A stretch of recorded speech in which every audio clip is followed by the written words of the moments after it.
Atenção! Começa agora uma teleaula de matemática do ensino médio. Você vai assistir a teleaula de número 28. Bons estudos!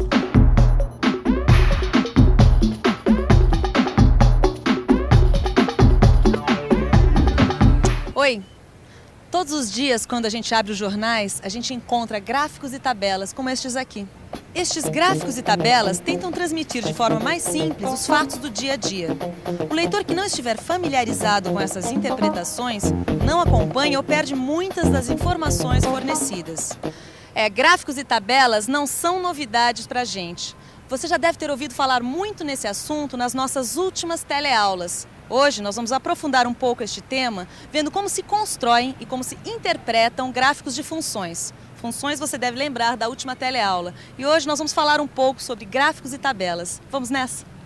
Na teleaula de hoje você vai aprender a construir e interpretar gráficos de barras para funções discretas. E também vai saber como são os gráficos de funções contínuas.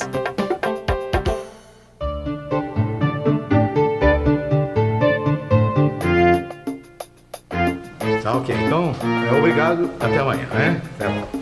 Boa tarde. Boa tarde. Quer dizer que os senhores são agricultores e estão querendo expandir os negócios? Exatamente. E qual é exatamente a dúvida de vocês?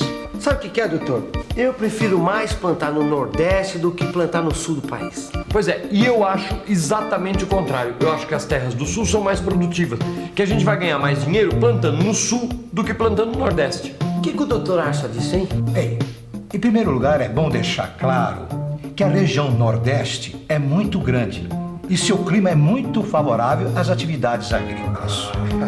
Não falei pra você? O doutor tá falando. Mas o senhor pode deixar isso aí um pouquinho mais claro pra gente? Mas é claro, eu tenho até aqui uns gráficos que podem deixar tudo bem transparente. Aqui está. Observem que a temperatura da zona da mata e mesmo do sertão baiano varia menos durante o ano do que a região sul. E vejam também que na zona da mata chove mais do que no sul em muitos meses do ano.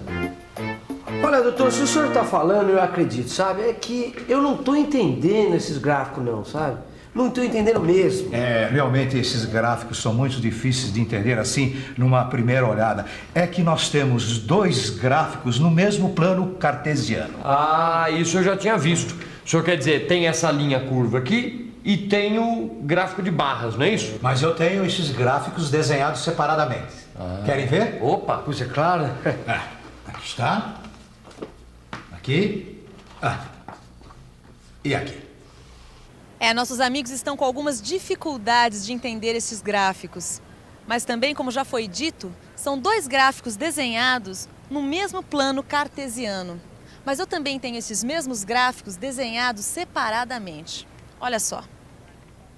Este é o gráfico de barras que mostra o total da precipitação de chuvas a cada mês. Ou seja, ele nos mostra o quanto chove em média, mês a mês, nessas três regiões. Aqui no eixo horizontal estão os meses janeiro, fevereiro, março, abril, maio e daí para frente. E aqui no eixo vertical é medida em milímetros de quanto choveu em cada região. 100 milímetros, 200 milímetros, 300 milímetros e por aí vai. Ah, quer dizer que essas barras representam o total de chuvas em milímetros em um mês. É isso mesmo. Esta função relaciona para cada mês o total de precipitação. Nossa Senhora! Mas sabe o que eu tô percebendo? Que essa representação aqui em gráficos de barra é ótima para fazer a comparação do que o senhor estava mostrando pra gente no começo da conversa. Realmente, com este gráfico, a gente não tem dúvida nenhuma. Olha como na zona da mata nordestina chove mais durante vários meses do ano do que a região sul. Mas é verdade, hein? Aqui na zona da mata, o mês que chove mais é o mês de maio. Já, olha, na região sul, o mês que chove mais é o mês de junho.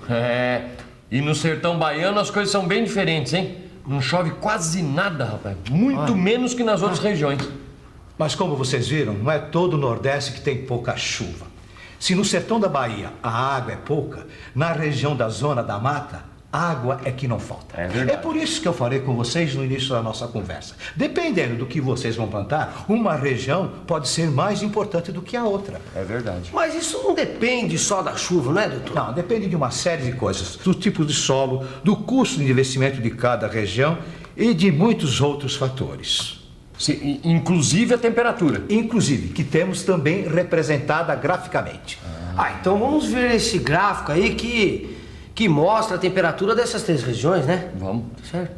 Estes são os gráficos que nos mostram as temperaturas médias durante o ano nestas 3 regiões. Veja, aqui no eixo, 0 grau. Depois aqui, 5 graus centígrados, 10 graus centígrados, 15 graus centígrados e assim por diante. A primeira coisa que chama a atenção nesses gráficos é que o eixo vertical está deste lado aqui. Isso porque sempre que a gente pensa em gráficos, a gente lembra do plano cartesiano, que é desenhado assim, olha só. Na verdade, esta é a maneira mais comum que nós encontramos.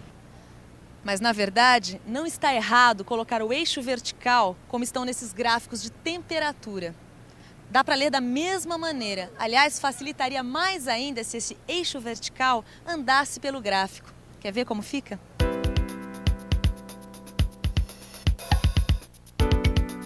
Voltando aos nossos gráficos, o negócio é o seguinte: este eixo não foi colocado aqui simplesmente para o gráfico ficar mais bonito. Ele foi colocado aí para a gente não confundir com aquele outro que nós já vimos, você se lembra? Aquele que mostra o índice de precipitação da chuva. Então, resumindo, este eixo aqui, que marca a variação da precipitação em função dos meses. E temos também este outro eixo aqui, que marca a variação da temperatura em função dos meses. Mas você reparou uma coisa? O gráfico da temperatura não foi feito usando barras, como o da precipitação. Por que isso? Por que um tem barras e o outro não?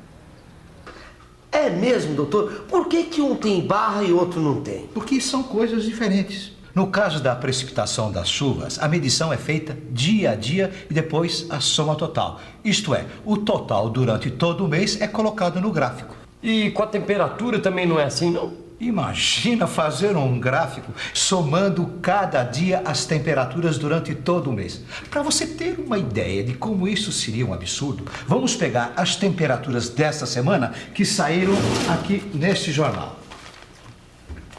Olha, nós tivemos 25 graus na segunda, 26 na terça, 30 na quarta, 28 graus na quinta-feira e na sexta, 24. Somando tudo isso, dá um total de 133 graus em apenas 5 dias de uma semana. É claro que se aparecer essa temperatura num gráfico, a gente vai pensar que houve uma catástrofe e todo mundo morreu assado, certo? Essa é boa, doutor. Mas, doutor, falando sério, se não é assim, medindo dia a dia, que se faz o gráfico da temperatura, então como é que se faz? O gráfico da temperatura é construído usando as médias entre as temperaturas máximas e mínimas diárias de uma região. Ela não passa de 15 para 20 graus direto. O termômetro vai marcando as temperaturas intermediárias entre 15 e 20 graus. Mas nesse caso que o senhor deu o exemplo, qual é a temperatura média? Bem, se a temperatura mínima foi de 15 graus e a temperatura máxima foi de 20, para tirar a média eu faço o quê? Somo as duas e divido por 2, que no caso dá 17 graus e meio, que foi a temperatura média deste dia.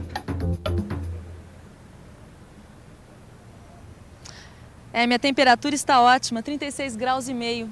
Mas o filho de um amigo meu que está com uma virose teve uma noite e tanto. O garoto teve tanta febre que o pai dele resolveu fazer um gráfico com a temperatura dele. Olha só as medições que ele conseguiu. Por aqui a gente sabe tudo o que aconteceu com a temperatura do menino. Veja só, às 4 horas ele estava com 39 graus, às 5 horas com 37 graus, às 6 horas com 36 graus e meio. Aí ficou tudo estável até às 8, quando a temperatura começou a subir novamente, chegando a 40 graus às 9 horas. Mas acontece que esse meu amigo não se contentou em apenas tirar a temperatura do filho. Ele colocou tudo num gráfico. Olha só como ficou. Não preciso nem dizer que quando meu amigo chegou no hospital com a criança, o médico acabou parabenizando ele, porque sem saber ele tinha traçado o quadro clínico que ajudou muito no tratamento da criança. Mas, doutor, voltando à vaca fria aqui, a gente ainda não sabe direito se é melhor plantar no Nordeste ou na região Sul. Pois é exatamente isso que nós estamos tentando descobrir aqui. Agora que nós já aprendemos a ler esses gráficos, vejam como eles podem nos ajudar. Na zona da mata nordestina, o clima é quente o ano inteiro e úmido. E isso tem sido ótimo para o cultivo da cana-de-açúcar e outras frutas tropicais, por exemplo. Já na região sul, as chuvas ocorrem o ano todo de forma mais uniforme e a temperatura tem variações maiores. Veja que a temperatura média varia de 27 graus aproximadamente, que é o valor máximo, a aproximadamente 12 graus, que é o valor mínimo. Este clima tem sido ótimo para a soja e o trigo. E por último, vamos para o gráfico do sertão baiano. Aqui, o clima é chamado de semiárido, porque é quente o ano todo e chove pouco. O máximo de precipitação ocorre no mês de fevereiro. O mínimo em julho, quando não chove nada. Mesmo assim, há culturas que se adaptam à região, como o algodão. Bem, agora é com os senhores. Bem, doutor, depois de tantas informações, eu acho que... Acho que a gente vai pensar mais um pouquinho, viu, doutor? E olha, por falar em pensar mais um pouquinho, doutor, por acaso o senhor não tem aí um gráfico da região Centro-Oeste, por exemplo? O quê? E atenção, se liga aí que é a hora da revisão. Na teleaula de hoje, a gente aprendeu a interpretar e construir gráficos de funções. Você conheceu o gráfico de barras para funções discretas e também o gráfico de funções contínuas. Agora você já deve estar craque em ler gráficos de funções, não é? Mais ou menos? Então dê uma olhada no seu livro e faça os exercícios. Até a próxima teleaula e tchau!